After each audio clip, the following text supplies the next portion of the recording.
बड़े सगीर के एक दूर अफ्तादा इलाके में एक छोटा सा गांव था जिसका नाम नूरपुर था। ये गांव कच्ची गलियों, मट्टी के घरों, खेतों, आम के बागात, पुरानी मस्जिद और एक छोटे से बाजार पर मुश्तमिल था। ये वो ज़माना था जब न बिजली आम थी, ना पक्के रास्ते, ना बड़े अस्पताल। लोग अपने दुख, सुख, बीमारी और खुशियां सब अल्लाह के सहारे जीते थे।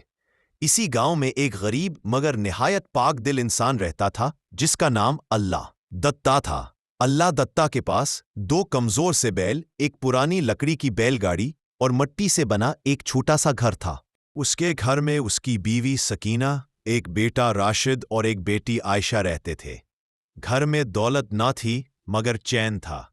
कभी चूल्हा सही जलता तो कभी फाका होता, मगर कभी किसी का दिल नहीं जलता था। अल्लाह दत्ता की जिंदगी का सिर्फ एक उसूल था, हराम का एक लुकमा भी पेट में नहीं जाना चाहिए, चाहे फाका ही क्यों ना हो जाए। अल्लाह दत्ता रोज फजर से पहले उठता, वुजू करता, 2 नफल शुक्राने के पढ़ता, फिर बेलों को चारा डालता, बैलगाड़ी जोड़ता और लोगों के खेत जोतने निकल जाता। सूरज निकलने से पहले वो काम शुरू करता और सूरज ढलने के बाद घर लौटता, हाथों में छाले, पांव में दराड़ें और कपड़ों पर पसीने की बो, मगर चेहरे पर हमेशा शुक्र की मुस्कुराहट होती।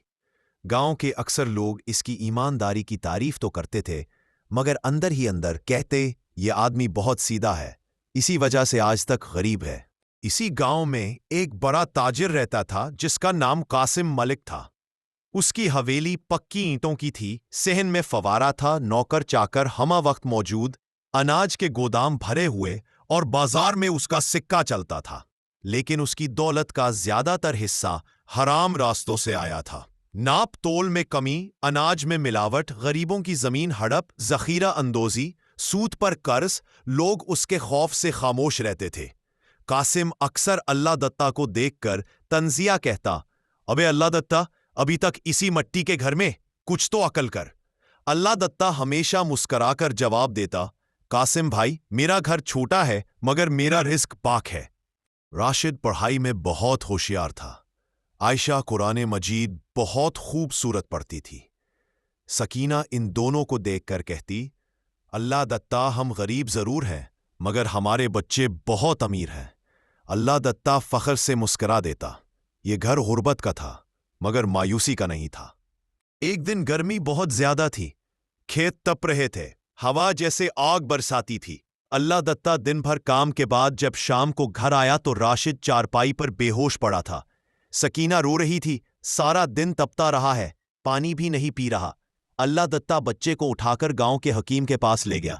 हकीम ने नब्ज देखी, आंखों में देखकर बोला, ये बुखार आम नहीं है, इसे फौरन शहर के अस्पताल ले जाओ वरना मौत करीब है। अल्लाह दत्ता के हाथ कांपने लगे। अल्लाह दत्ता ने जेब टटोली। कल पूंजी 1500 रुपए और अस्पताल के खर्च का अंदाजा 25,000।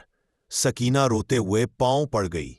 कुछ भी करो, मेरा बेटा बचा लो। अल्लाह दत्ता के लिए ये इसकी जिंदगी का सबसे बड़ा इम्तिहान था। इसी रात कासिम मलिक हवेली से निकलकर अल्लाह दत्ता के घर आया। वो बोला, मुझे पता चल गया है तुम्हारा बेटा मरने को है, ये लो 30,000 रुपए, बस कल मंडी में मेरे लिए तोल कम करना। सकीना साकित रह गई। राशिद की सांसें टूट रही थीं और शैतान सामने खड़ा था। अल्लाह दत्ता के जिस्म में लर्जा आ गया। आंखों के सामने बेटे का नीला चेहरा, मगर कानों में मां की आवाज गूंजी, हराम कब्र में आग बन जाता है। अल्लाह दत्ता ने कांपते हाथों से पैसे वापस कर दिए। मेरा बेटा मर भी जाए, मैं अल्लाह को नाराज नहीं कर सकता। कासिम गुस्से से बोला, तो फिर जनाजा मेरी गंदम से उठाना। अल्लाह दत्ता मस्जिद पहुंचा, सजदे में गिर गया, आंखों से आंसू जमीन में जज्ब हो गए। वो बस एक ही दुआ पढ़ता रहा, या अल्लाह, मैंने कभी हराम नहीं खाया, आज तू मेरी लाज रख ले। इसी रात गांव के स्कूल के उस्ताद खालिद साहब दौड़ते हुए आए। अल्लाह दत्ता, मेरी बीवी मर रही है, कोई सवारी नहीं मिल रही। अल्लाह दत्ता ने बेटा मौत के हवाले करके बैलगाड़ी जोड़ी और उस्ताद को शहर ले गया। शहर पहुंचते ही डॉक्टर ने इलाज शुरू किया। उस्ताद की बीवी बच गई। शुक्राने में उस्ताद ने 50,000 रुपए अल्लाह दत्ता के हाथ में रख दिए। ये तुम्हारे ईमान की कीमत है। अब अल्लाह दत्ता दौड़ता हुआ घर आया, राशिद को उठाया, शहर के बड़े अस्पताल ले गया। डॉक्टर ने कहा, अगर 1 घंटा भी देर हो जाती, बच्चा नहीं बचता। सकीना सजदे में गिर गई। اللہ دتا کی زندگی کا سب سے بڑا شکر ادا ہوا۔ چند ماہ بعد قاسم پر چھاپا پڑا، اناج کے ذخائر ضبط، ملاوٹ ثابت، غریبوں کی زمین واپس۔ قاسم عدالت میں رو رہا تھا اور اللہ دتا گاؤں میں شکرانے کے نفل پڑھ رہا تھا۔ راشد ڈاکٹر بن گیا، عائشہ استاد، گاؤں میں مدرسہ۔ اللہ دتا سب کو کہتا، میں نے حلال چھوڑا نہیں اور اللہ نے مجھے چھوڑا نہیں۔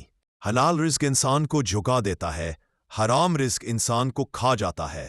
اللہ صبر کرنے والوں کو دنیا بھی دیتا ہے اور عزت بھی۔